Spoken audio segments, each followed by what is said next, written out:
દિવસ છે અને એમને પણ હું વંદન કરું છું કે એ લોકો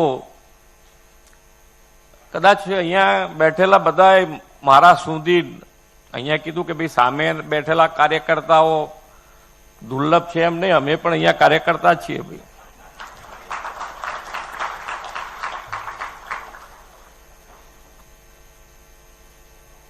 તો લઈ આજે તો પોસ્ટર કોઈકનો ઓર્ડર આપી દઈએ છે, લગાડી દે છે ભાઈ આટલા, તો ફટ દઈને લાગી જાય.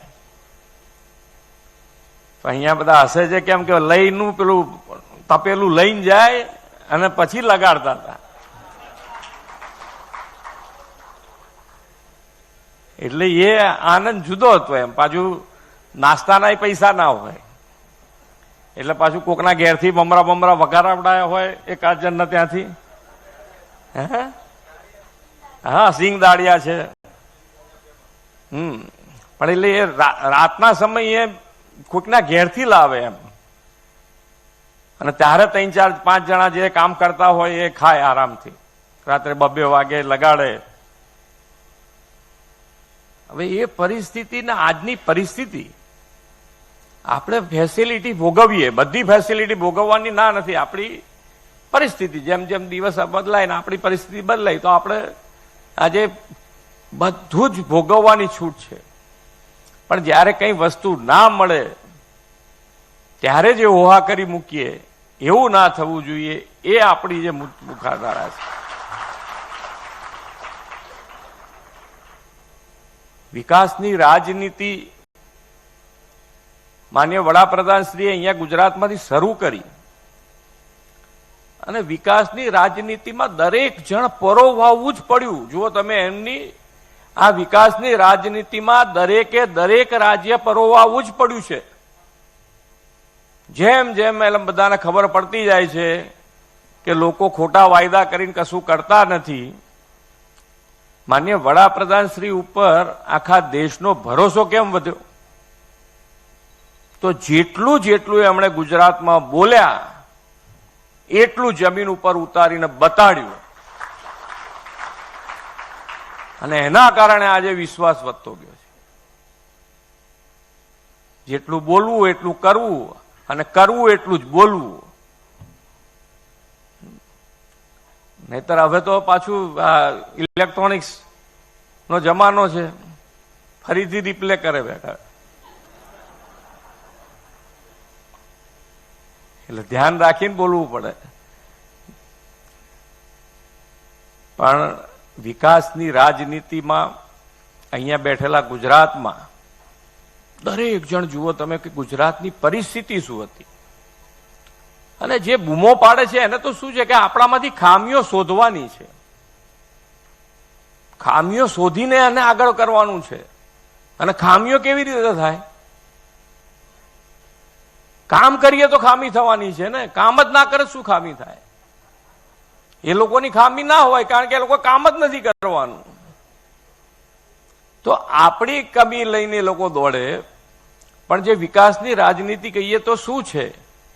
તો કે ભાઈ આપણી પાણીની શું પરિસ્થિતિ હતી, આપણા માટે લાઇટની શું પરિસ્થિતિ હતી, રોડ રસ્તાની શું પરિસ્થિતિ હતી, એ બધી પરિસ્થિતિમાંથી આજે આપણે આખા ગુજરાતનું બજેટ કદાચ શરૂઆત કરી હશે 95માં, ત્યારે તો લગભગ 12-13 હજાર કે 19,000 9,000 કરોડનું બજેટ આખા ગુજરાતનું. ગુજરાતની સાઈઝમાં કોઈ ફેરફાર નથી થયો.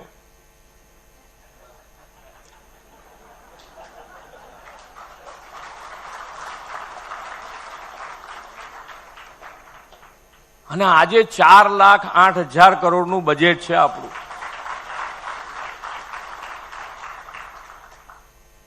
અને માન્ય વડાપ્રધાન શ્રી જે 33% અનામત લાવી છે એનો લાભ હવે બહેનો લેશે એવું દેખાય છે આજે.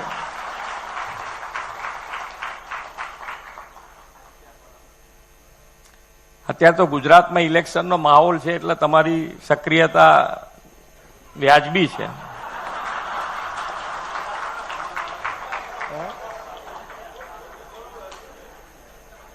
ના ના, ચહેરો કોઈક અહીંયાથી દેખાયેલો હોય તો કોઈક દાડો હા પાડવા થાય. ના ના, આવે છે, મેં જોયા છે.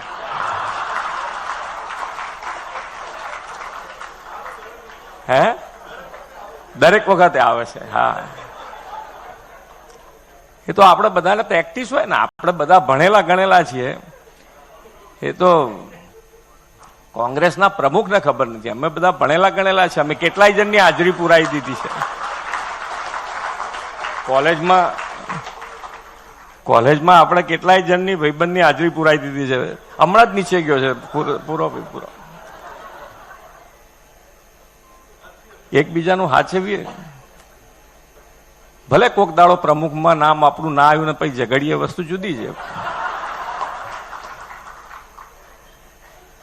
એ તો ચાલે, હક છે આપણો. એકબીજા જોડે ઝઘડોય કરવાનો હક તો આપણો જ છે ને. ઘરમાં થતો હોય છે ને નથી થતો? હે, ઘરમાં ઝઘડો તો થાય. પણ જે રીતે ધારો કે અત્યારે વૈશ્વિક પરિસ્થિતિ, આ વૈશ્વિક પરિસ્થિતિમાં ભારતીય જનતા પાર્ટીના કાર્યકર્તા પાસે આપણી શું અપેક્ષા હોઈ શકે, એનું ખાસ ધ્યાન રાખવા જેવું છે. કે જે પ્રમાણેનો માહોલ સર્જાયો છે એ પ્રમાણે અત્યારે એવું નથી લાગતું કે કાલે બંધ થઈ જાય ને પછી, એટલે એની અસરો બધા દેશોમાં પડી છે. એવું નથી કે આપણા ભારત દેશની વાત છે, પણ આપણી પાસે એટલું સારું નેતૃત્વ છે. માન્ય વડાપ્રધાન શ્રી નરેન્દ્રભાઈ, અમિતભાઈ પૂરતું ધ્યાન, જેને કહેવાય કે પૂરતું ધ્યાન રાખી રહ્યા છે. અને એ ધ્યાનના હિસાબે અમને પણ આપણે હંમેશા નાના માણસનો વિચાર માન્ય વડાપ્રધાનશ્રીએ કર્યો. અને એના કારણે જ આજે એક્સાઇઝ ડ્યુટી ઘટાડીને હજુ પણ પેટ્રોલ ડીઝલનો ભાવ ન વધે એના ઉપર પૂરતું ફોકસ કર્યું છે. પણ હવે આપણી ધીરજ રાખવાનો સમય છે. કોઈ પણ માણસ કઈ પરિસ્થિતિ, શેના હિસાબે, ક્યાંય પણ આપણો જવાબ આપવામાં આપણો સંયમ ના ગુમાવવો, એ આપણે અત્યારે પૂરતું ધ્યાન આપવાનું.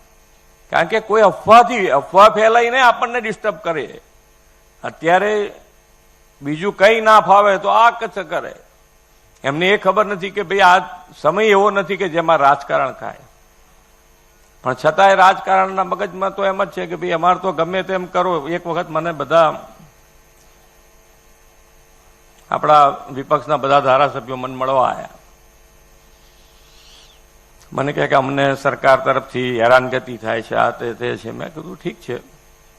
મેં કહ્યું પણ બીજા બધા રાજ્યમાં ક્યાંય જોઈ આવ્યા છો?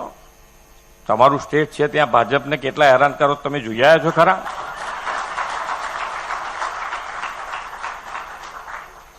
અને મેં કહું આ તમે 15-17 જણા ખાઈ ખબોચીને મંડ્યા છો, એટલે તમને એવું લાગે છે કે અમે 162 એમને બેહી રહીશું?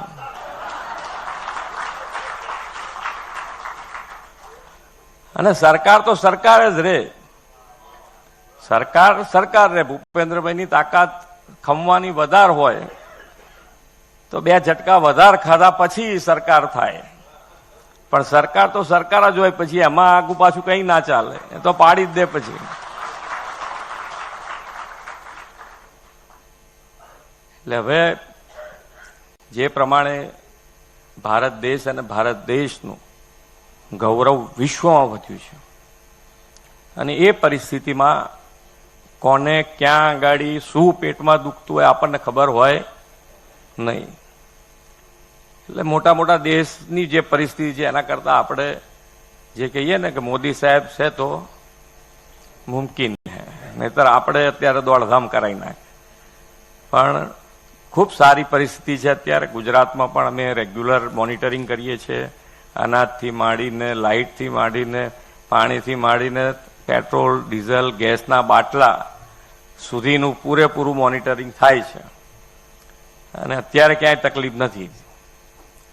પણ ભવિષ્યમાં જુઓ કેવું. આપણે તો વસુદેવ કુટુંબકમમાં માનીએ એટલે શાંતિ માટેની પ્રાર્થના કરીએ કે ભાઈ બધાને બુદ્ધિ હારી આવે ને આ બધું શાંત થાય.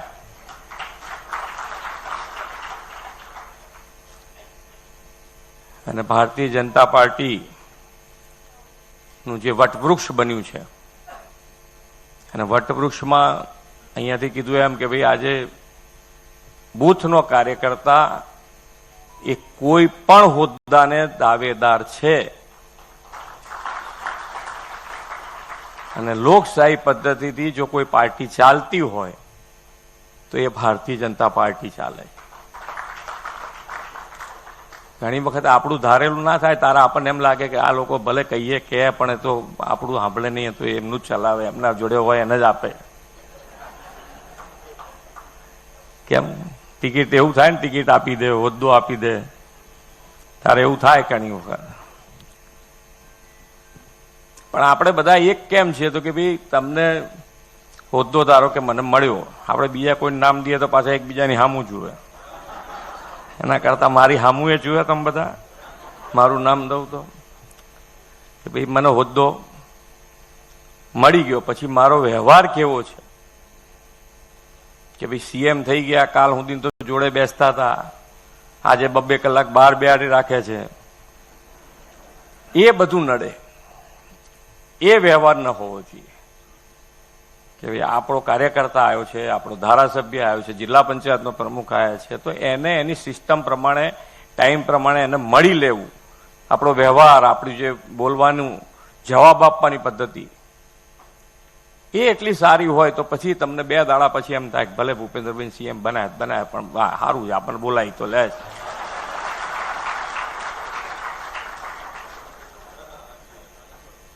વ્યવહારનો જ, ખુરશી મળ્યા પછીનો વ્યવહાર જે છે એ બહુ દુઃખ આપતો હોય ઘણી વખત. બાકી તો ક્યાં તકલીફ છે, બધા એને ખબર છે કે ભાઈ આટલા બધા હોદ્દા છે નહીં, આટલા બધા હોદ્દા છે નહીં ને એટલા બધા આપવાના થાય. આપણે એક વોર્ડ નથી આચવી શકતા, એક વોર્ડમાંથી સંકલન કરીને 4 જ નામ લાવી શકો છો, નથી લાવી શકતા, તો અહીંયા બેઠેલાના શું પરિસ્થિતિ થાય વિચારો તો ખરા. એ લોકો કેવી રીતે હોદ્દા આપે? એટલે ક્યાંક નાની મોટી ભૂલે થતી હોય એવું લાગે તમને, અમારા ત્યાંથી પૂરેપૂરું ધ્યાન રાખતા હોઈએ, પણ છતાંય ક્યાંક ને ક્યાંક રોજ ભારત માતા કી જય બોલતો હોય તો એની ઈચ્છા થઈ જાય મને કે યાર ના હાલો બહુ મારી જય બોલાઈ જાય. પણ તમને પૂછીએ તારે ખબર પડે કે એ તો હારો તમે આવો તારે જ આવો, પછી કોઈ દાડ દેખાતો જ ને.